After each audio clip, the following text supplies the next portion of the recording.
आज हम लोग यहाँ शक्ति की पूजा करने के लिए एकत्रित हुए हैं।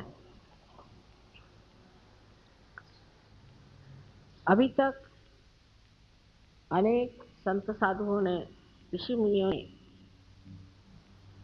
शक्ति के बारे में बहुत कुछ लिखा और बताया है। और जो शक्ति का वर्णन उन्होंने अपने गद्य में नहीं कर पाए, उसे उन्होंने पद्य में किया और उस पर भी इसके बहुत से अर्थ भी जानते हैं। लेकिन एक बात शायद हम लोग नहीं जानते कि हर मनुष्य के अंदर ये सारी शक्तियां सुप्तावस्था में हैं और ये सारी शक्तियां मनुष्य अपने अंदर जागृत कर सकता है। ये सुप्तावस्था की जो शक्तियां हैं उनका कोई अंत ही नहीं, न ही उनका कोई अनुमान कोई दे सकता है, क्योंकि ऐसे ही 35 कोटि तो देवता आपके अंदर विराजते हैं। उसके अलावा न जाने कितनी शक्तियां को चला रहे हैं। लेकिन इतना हम लोग समझ सकते हैं कि जो हमने आज आत्म साक्षात्कार को प्राप्त किया है तो उसमें जरूर कोई न कोई शक्तियों का कार्य हुआ। उस कार्य के बगैर आप आत्म साक्षात्कार को नहीं प्राप्त कर सकते। ये आत्म साक्षात्कार को प्राप्त करते वक्त हम लोग सोचते हैं ये सहज में हो गया,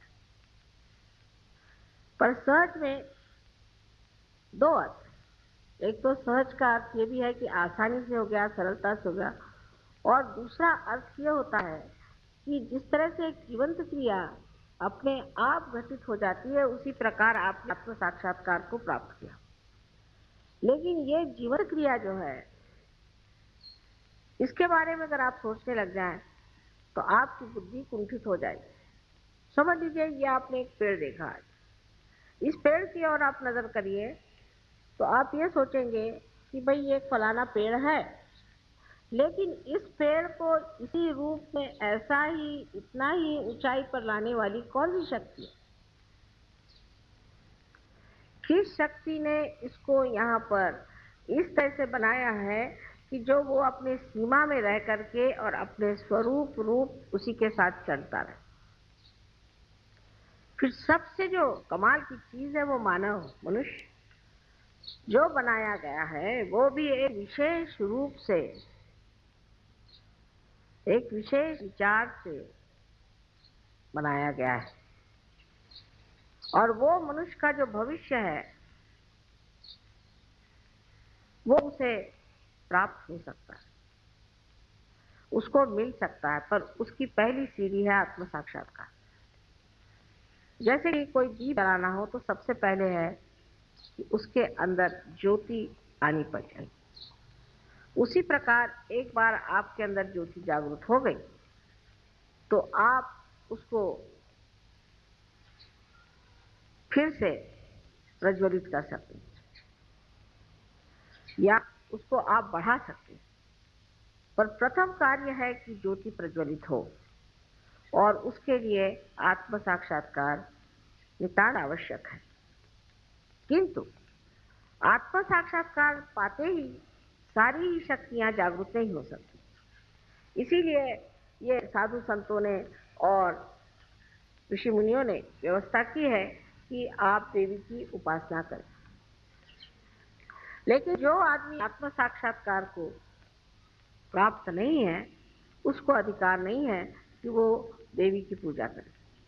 बहुत से लोगों ने मुझे बताया कि वो सप्तशती का कभी अगर पाठ करें और उनका यहोवा हवन करते हैं तो उन पर बड़ी आफतें आ जाती हैं और उनको बड़ी तकलीफ हो जाती है और वो बहुत सफर करते हैं।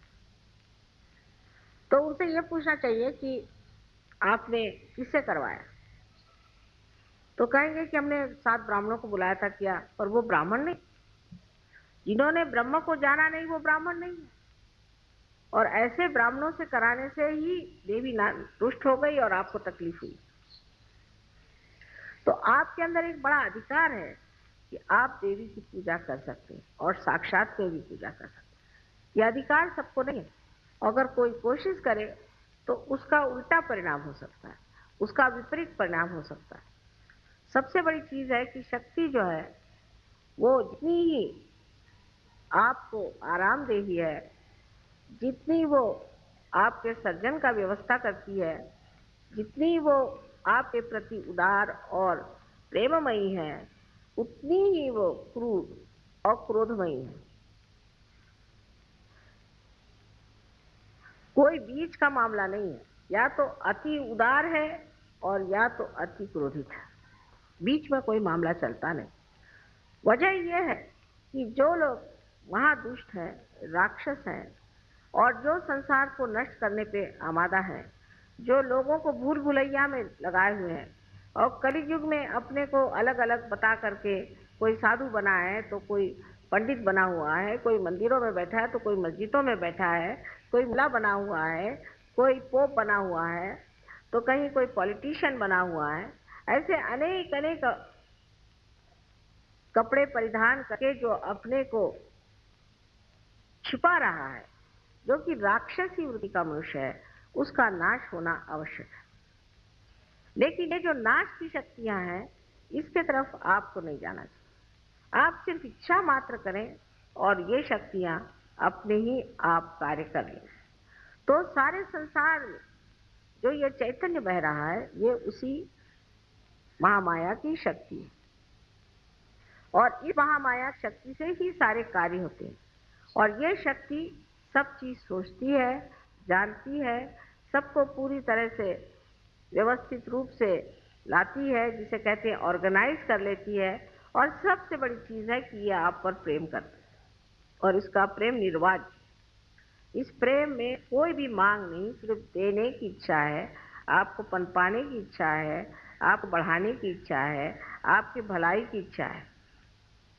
लेकिन इसी के साथ साथ जो चीजें कांटे बन करके आपके मार्ग में रुकावट डालेंगे, आपके धर्म में खलल डालेंगे या किसी भी तरह से आपको तंग करेंगे, ऐसे लोगों का नाश करना अत्यावश्यक है। लेकिन उसके लिए आप अपनी शक्ति न लगाएं। आपको सिर्फ चाहिए कि आप उस शक्ति के लिए सिर्फ पाचारण करें, आवाहन करें देवी का, और उसे कहिए कि ये जो अमानुष लोग हैं, इनका आप नाश कर दीजिए। ये तो पहली चीज हो गई। सो आपको छुट्टी मिल गई कि आप कोई भी आप पे अगर अत्याचार करे, कोई भी आपसे बुराई से बोले, कोई आपको सताए, तो आप में एक और विशेष रूप से एक स्थिति है जिसमें आप निर्विचार हो जाए।